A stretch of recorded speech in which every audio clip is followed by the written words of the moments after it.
네, 안녕하세요. 주도현입니다. 오늘 1월 19일 일요일이고요. 오늘도 리플 같이 한번 살펴보도록 하겠습니다. 자, 리플은 최근 이 급등 이후에 하락 추세 채널 안에서 움직이고 있었고 여기를 돌파해주면서 또 한 번의 상승력을 보여줬습니다. 그래서 우리가 이런 걸 불플래그 패턴이다, 상승 깃발 패턴이다 말씀을 드렸었죠. 그리고 엘리엇 파동을 적용시켜 봐도 1차 상승 이후에 2차 조정 그리고 지금 3차 파동이 시작된 거기 때문에 이 엘리엇 파동 이론에 의하면 리플은 추가 상승력을 보여주고 4차 조정 이후에 5차 상승도 바라볼 수 있는 그런 상황이다 보여집니다. 그리고 시장 상황을 보자면 어제 솔라나가 20%라는 이 시가총액을 고려했을 때는 엄청난 큰 폭의 상승력을 보여주고 마감을 했습니다.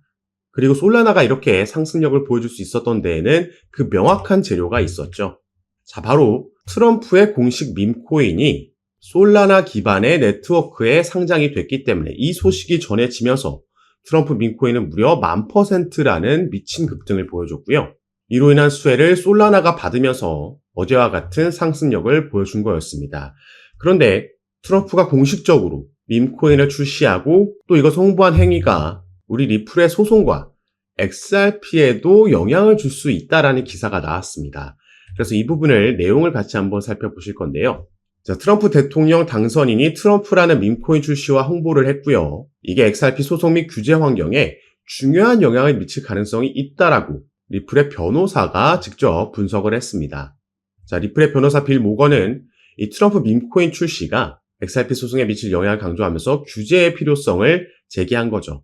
트럼프 밈코인 출시와 홍보는 전례 없는 사례로서 이로 인해 증권거래위원회 SEC와 리플 간의 소송이 지속될 수 있을지 의문이 든다 언급을 했습니다. 아마 지속되지 않을 확률이 높겠죠. 그렇게 되는 게 리플에게도 유리한 거고요. 자, 그래서 지금 XRP 커뮤니티에서는 보다 명확한 규제 체계에 대한 요구가 커지고 있는 겁니다. 4년 넘게 지금 지속되고 있는 이 법정 싸움이 트럼프 행정부 출범 이후에는 해결될 가능성을 기대하고 있다는 거죠. 명확한 규제가 생겨나면 이게 바로 리플에게 유리한 쪽으로 소송이 마무리될 수 있다는 겁니다. 그래서 이미 게리 겐슬러, 현재 SEC 위원장은 조만간 1월 20일 트럼프 취임과 함께 사퇴될 예정이고요. 그래서 후임 SEC 위원장 폴 애킨스는 이미 임명이 됐죠. 신암호화폐 정책을 예고했고요. 여기에 따른 기대감이 높아진 상황입니다. 그리고 최근에는 이 밑에 보시면 트럼프가 리플의 과거 선거 캠페인 후원을 비판했다는 루머가 확산이 됐죠. 이로 인한 우려도 조금 나오면서 소폭 조정이 나오나 했었는데 리플의 CEO 최고 법률 책임자는 이를 허위 사실이라고 일단 일축을 해놓은 상황입니다. 그래서 결국에는 어제 리플도 하락분을 끌어올리면서 상승 마감했다는 거에 우리가 주목할 필요가 있겠고요. 지금 이런 이슈보다는 조금 더 시장이 주목하고 있는 건 바로 트럼프의 취임식이 되겠습니다. 이날 100개가량의 행정명령에 트럼프가 서명할 거라고 예고되고 있고 이 중에 하나가 바로 우리 코인 시장 관련된 비트코인 관련된 행정명령이라는 거죠. 이게 트럼프가 선거 기간 동안 이미 내놓았던 여러 공약들 중에 하나로서 미 정부가 비트코인 20만 개를 무려 5년 동안 총 100만 개를 매입하고요. 이걸 20년 동안 홀드하겠다라는 비트코인 법이라는 바로 그 행정명령입니다. 이게 취임 첫날 서명하게 된다면 당연히 비트코인을 포함한 코인 시장에게는 엄청난 호재 소식으로 다가오면서 추가 상승력을 기대해 볼 수 있다는 거죠. 그리고 리플 같은 경우에는 이 전 기사에서 우리가 살펴봤듯이 SEC 위원장이 같은 날 교체됨에 따라서 우리는 소송 마무리, 소송 결말에 대한 기대감을 가질 수 있는 거고요. 이 소송이 또 마무리됨에 따라서 리플의 ETF에 대한 기대감도 함께 다시 한번 커질 수 있겠습니다. 이 ETF 승인 권한을 가지고 있는 게 바로 미국의 증권거래위원회인 SEC고 새롭게 임명된 친암호화폐적인 SEC 위원장이 그러한 면모를 보이기 위해서는 가장 대표적으로 할 수 있는 게 바로 이런 ETF 승인이라는 거죠. 그래서 사실 이 부분도 올해 안에 거의 확정적으로 우리가 기대해 볼 수 있는 호재 소식 중 하나라고 볼 수 있는데 사실 리플의 호재 소식은 여기서 그치지 않고 더 큰 재료들이 남아있다라고 보여주고 있습니다. 그래서 사실 지금부터 말씀드릴 내용이 이미 리플에 투자하고 계신 분들이나 아니면 리플에 신규 투자를 고려하고 계신 분들께 가장 중요한 내용, 앞으로 우리가 목표가를 어떻게 설정하고 이 전체적인 사이클을 봤을 때 어떻게 대응해야 되는지 투자 판단할 수 있는 그런 내용이기 때문에 영상 꼭 끝까지 시청해 주시고 그 전에 밑에 있는 구독과 좋아요 버튼도 한 번씩만 눌러주시면 제가 이렇게 영상 제작하는 데에 큰 힘이 된다는 점 먼저 말씀드리고요. 추가로 영상 밑에 더보기란 클릭하시면 제가 이렇게 저희 정보방에 참여하실 수 있도록 간편하게 링크를 만들어 놨습니다.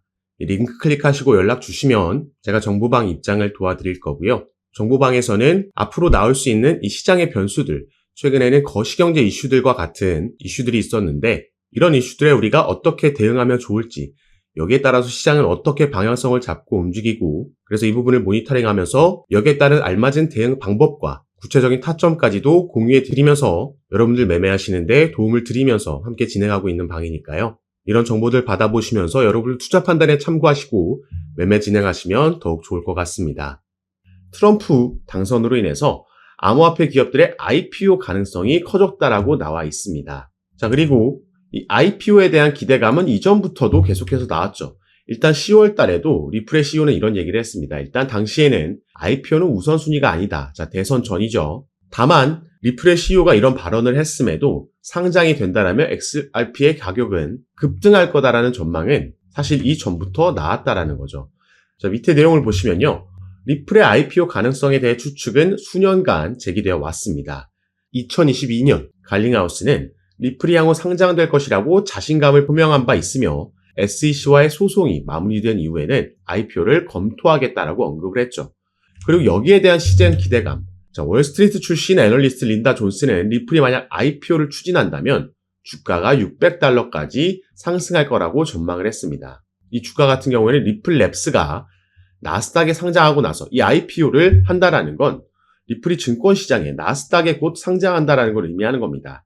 그렇게 되면 리플 랩스의 주가가 $600 이상 갈 수 있다라는 거고, 또 다른 이 분석가는 리플사가 적절한 시기에 IPO를 추진한다면 최대 $35까지 상승할 수 있다라고 전망을 했죠. 그리고 사실 리플은 이 IPO를 재작년부터 본격적으로 준비해 왔었습니다. 자, 작년 4월 달에 뉴욕에서 비공개 로드쇼를 개최를 했고요. 이 IPO 관련 로드쇼에서 대부분의 투자 기업들이 당시에 참석을 했었습니다. 다만 이때만 해도 SEC와의 소송이 진행 중이었기 때문에 이 투자 기업들 입장에서는 리플의 가치를 알아봤다라고 해도 이 소송이 워낙 리스크로 작용하고 있었던 거죠. 그런데 이제 트럼프가 당선되는 이후에 SEC 위원장이 교체가 확정이 됐고요. 이미 차기 위원장은 친암호화폐적인 인물로 임명이 됐습니다. 그렇기 때문에 이 소송 종료에 대한 기대감, 거의 확신이 이 코인 시장에는 퍼져 있는 거고, 그렇기 때문에 리플이 최근 한 달 동안 400%라는 급등을 만들어낼 수 있었던 거죠. 그리고 나서 이 10월 달에, 작년 10월 달에는 리플이 홈페이지에 이런 IPO 관련된 포지션을 공개 채용하는 공고글도, 게시글도 올리기도 했습니다. 그래서 이때도 IPO 가능성 있는 거 아니냐, XRP $600 넘을 수도 있다라는 기대감이 또 한번 형성이 됐고요. 지금 이제 상승 사이클로 넘어가는 시점, 트럼프가 당선되고 나서 SEC와의 소송이 종료될 거라는 기대감에 당연히 리플레스의 IPO 착수, 이런 기사는 나오지 않는 게 더 이상하다라는 거죠. 이걸 충분히 우리가 내년에도 기대해 볼 수 있는 호재 소식이라는 거고, IPO를 본격적으로 진행하게 되면 아까 말씀드렸던 이 투자 기업들의 어마어마한 투자금이 들어오게 되는 거고요. 이건 당연히 리플 시세에 엄청난 호재로 상승 모멘텀으로 작용을 할 겁니다.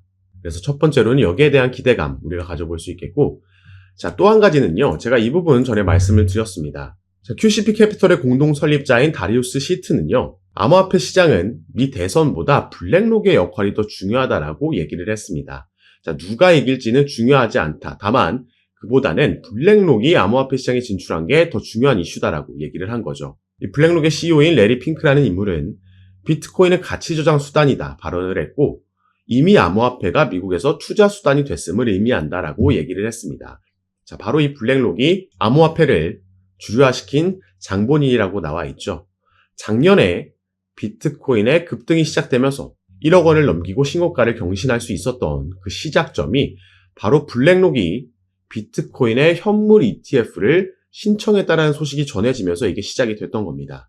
결국에 현물 ETF를 승인시켰고, 바로 직후에는 이더리움의 현물 ETF까지 승인을 시켰죠. 그리고 최근에 블랙록은 리플에 어마어마한 자금을 투자할 거라는 관련 뉴스도 제가 전달해 드린 바가 있습니다. 자, 그런데 이 ETF 같은 경우에도 SEC가 그 승인 권한을 가지고 있기 때문에 이것도 마찬가지로 XRP의 현물 ETF도 내년에 거의 출시가 확정적인 상황입니다. 그래서 사실 이것보다 또 하나 우리가 기대해 볼 수 있는 이슈가 바로 이 부분이라고 볼 수 있겠는데요. 자, 이 기사를 보시면요. 블랙록의 CEO, 이 레리 핑크라는 인물이 작년 초에 했던 인터뷰에서 나온 말입니다. 물론 이전에도 같은 말을 여러 번 했는데 이 비트코인과 이더리움의 ETF는 모든 자산 토큰화의 시작이다라고 얘기를 했습니다. 그래서 밑에 내용도 함께 보시면요. 자, 그는 위험한 신생 자산군에 대한 노출을 제공하는 안전한 방법으로 평가받는 ETF가 금융시장 기술혁명의 1단계였고 2단계는 모든 금융자산의 토큰화가 될 것이라고 강조했습니다. 자, 이게 블랙록이 작년부터 계속해서 지금 강조하고 있는 RWA, 리얼 월드 에셋입니다. 실물 자산 토큰화라는 테마죠. 그래서 블랙록에서 RWA 펀드를 신청했을 때도 당시에 관련 테마에 있는 코인들이 급등하는 모습이 나왔던 겁니다. 자, 지금 갑자기 리플 얘기하다가 왜 지금 블랙록 얘기를 하고 있냐? 바로 리플이 이것과 직접적으로 관련이 있는 사업을 출시했기 때문입니다. 자, 제가 저번 달에 이 뉴스 전달해 드렸습니다. 리플이 은행용 암호화폐 수탁 서비스를 출시했다. 이게 영어로 커스터디 서비스죠. 자, 그럼 이 수탁 서비스, 커스터디 서비스가 뭔지 보겠습니다. 이건 디지털 자산을 보관할 수 있도록 지원하는 서비스로 은행과 핀테크 고객이 디지털 토큰을 보관하고 유지할 수 있도록 하는 다양한 기능을 제공한다. 이를 통해서 리플이 핵심 결제 부분을 넘어 지금 사업을 다각화하고 있다 나와 있습니다. 그리고 여기서 더욱더 중요한 건요. 자, 리플은 향후 점점 더 많은 실물 자산이 디지털 토큰으로 거래될 것으로 예상하며 이 커스터디 서비스 고객이 XRP 레저를 타용해서 법정 화폐, 금, 석유 같은 상품, 부동산 등 실물 자산을 토큰화할 수 있도록 할 것이라고 밝혔습니다. 제가 방금 말씀드렸죠. 실물 자산 토큰화, RWA고 이게 미래에 엄청난 먹거리가 될 겁니다. 여기에 또 블랙록이 바로 주목하고 있기 때문이죠. 이 실물 자산 토큰화라는 건 여기에도 나와 있듯이 모든 상품, 부동산까지도 토큰화할 수 있다는 겁니다. 그래서 우리가 지금 한국에서 저 멀리 바다 건너에 있는 미국의 원룸 전체도 아니고 한 평만도 우리가 거래하고 소유할 수 있다는 거죠. 지금은 와닿지 않지만 이건 충분히 실현 가능한 얘기고 그래서 블랙록이 이미 주목을 하고 있고 여기에 대해서 리플도 작년에 이 관련 커스터디 업체를 2곳이나 인수하면서 준비하고 있었던 겁니다. 이 실물자산 토큰화 RWA가 성장하고 주목받을수록 리플의 커스터디 서비스도 함께 상승할 수 있다는 걸 말씀을 드리는 거고요. 여기에 아까 말씀드렸듯이 소송 이슈까지 SEC가 취하하게 되거나 그렇지 않더라도 법정으로 가서 승리한다라고 해도 어떤 식으로든 이제 리플은 이 소송의 리스크에서 벗어날 수 있다. 그 말은 이전부터 준비하고 있던 IPO, 나스닥 상장도 기대해 볼 수 있겠다 보여지는 부분입니다. 그래서 우리가 정말 오랜 시간 동안 이 소송으로 인해서 이 리플 홀더분들이 마음고생 많이 하셨을 텐데 자, 지금 당장 급등이 나오지 않는 건 아쉬울 수 있겠지만 이제 정상 궤도로 조금씩 계속해서 올라갈 겁니다. 다만 이 와중에도 상승만 나오는 차트는 절대 있을 수 없기 때문에 상승과 조정, 지지 만들고 이런 패턴이 반복되면서 나오겠죠. 그래서 우리가 가능하다면 이 반등 나오는 타점에서 추가 매수가 들어간다면 추후 사이클이 지나갈수록 우리의 수익률은 더 크고 절대적인 수익금도 늘려갈 수 있을 거라 말씀을 드리겠고요. 리플뿐만 아니라 아직까지는 비트코인이 도미넌스가 60%가 넘을 만큼 시장을 장악하고 있기 때문에 알트코인들이 본격적인 움직임은 가져가지 못하고 있지만 이게 점점 알트 시장으로, 알트의 상승으로 또 넘어올 겁니다. 이 중에 또 우리가 리플 외에도 주목해 볼 만한 코인들이 여럿 있고요. 이런 종목과 구체적인 타점도 제가 카톡방에서 공유해 드리면서 지금까지 그래왔던 것처럼 가장 빠르게 새로운 뉴스들 전달해 드리고 타점도 드리면서 함께 매매 진행할 거니까 여러분들께서는 제가 아까 말씀드렸던 영상 밑에 더보기란에 제가 이렇게 링크를 남겨놨습니다. 그래서 이 링크를 클릭하시고 정보방 입장하시면 앞으로 우리 코인 시장에 영향을 줄 수 있는 이 거시경제 이슈들부터 이런 이슈에 따라서 시장을 어떻게 반응하는지 확인하고 여기에 알맞는 대응 방법, 구체적인 타점까지 공유해 드리면서 여러분들과 함께 매매를 진행하고 있습니다. 시장의 움직임이 빠르게 나올 때에는 제가 이렇게 미리 촬영하고 나중에 유튜브에 업로드한 영상을 보시고는 실시간으로 대응을 하실 수가 없기 때문에 이런 정보들과 대응 방법 받아보실 수 있도록 미리 입장하시고 여러분들 투자 판단에 참고하시면 더욱 좋을 것 같습니다. 그래서 올 한 해 기대되고 있는 이 코인 시장의 강세장에서 영상 시청하시는 구독자분들 모두 꼭 큰 수익 얻어가시는 한 해로 만드셨으면 좋겠고요. 오늘 영상도 끝까지 시청해 주셔서 너무 감사드립니다. 감사합니다.